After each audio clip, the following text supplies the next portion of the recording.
نفس کی اقسام۔ نفس امارہ جو سراسر گناہوں اور دنیا کی محبت کی جانب راغب ہوتا ہے۔ نفس لوامہ، یہ نفس ملامت کرنے والا ہے، مگر یہ بھی نفس گناہ کرواتا ہے پھر ملامت کرتا ہے۔ نفس ملہمہ، نفس ملہمہ پر پہنچ کر نفس گناہوں سے نکل آتا ہے۔ سالک کو اس نفس میں راحت میسر آتی ہے۔ یہ نفس سراپا ذات باری کی جانب متوجہ رہتا ہے۔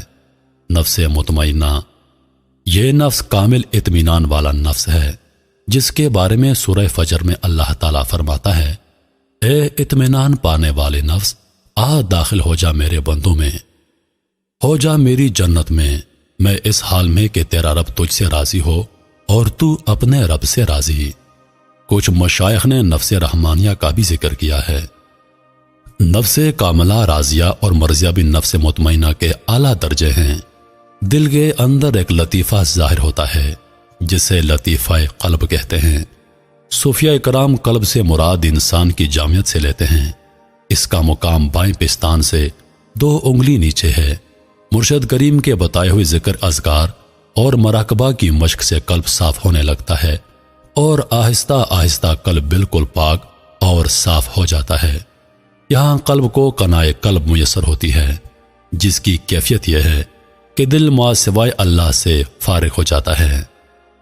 جس کی کیفیت یہ ہوتی ہے کہ انسان کا دل دنیا سے ہٹ جاتا ہے، انسان کا دل صرف اللہ کی جانب راغب ہو جاتا ہے۔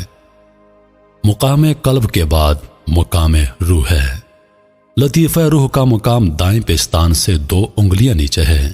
روح چونکہ ازل میں ذات باری تعالیٰ کا دیدار کر چکی ہے، مگر جب تنزل کر کے روح کو عالم اجساد میں بھیجا گیا اور روح کا تعلق ایک قوی ہیکل وجود سے ہوا تو نفس کی صفات روح کی صفات پر غالب آ گئیں اور روح پر ظلمت کے پردے پڑ گئے۔ روح نفس کی غلام بن کر رہ گئی۔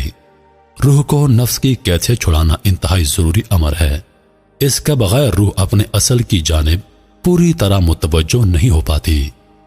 روح کی نفس سے مجرد ہونے کی کیفیت یہ ہے کہ دائیں پستان کے نیچے روح کا مقام خالی ہو جاتا ہے اور وجود انتہائی لطیف ہو جاتا ہے۔ اس کیفیت کو وہی سالک محسوس کر سکتا ہے جو مقام روح تک پہنچ چکا ہے۔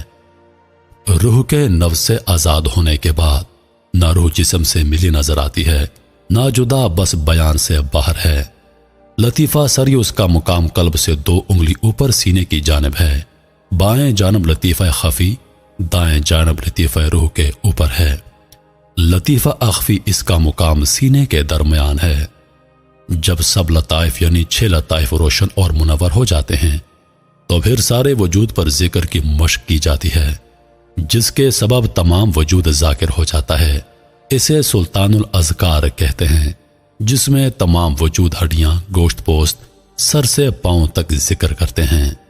سر کے درمیان بھی لطیفہ ظاہر ہوتا ہے، جسے کچھ مشائخ نے لطیفہ انا کہا ہے، اور یہی سر بھید کا مقام ہے، یعنی انسان میرا بھید ہے اور میں انسان کا بھید ہوں۔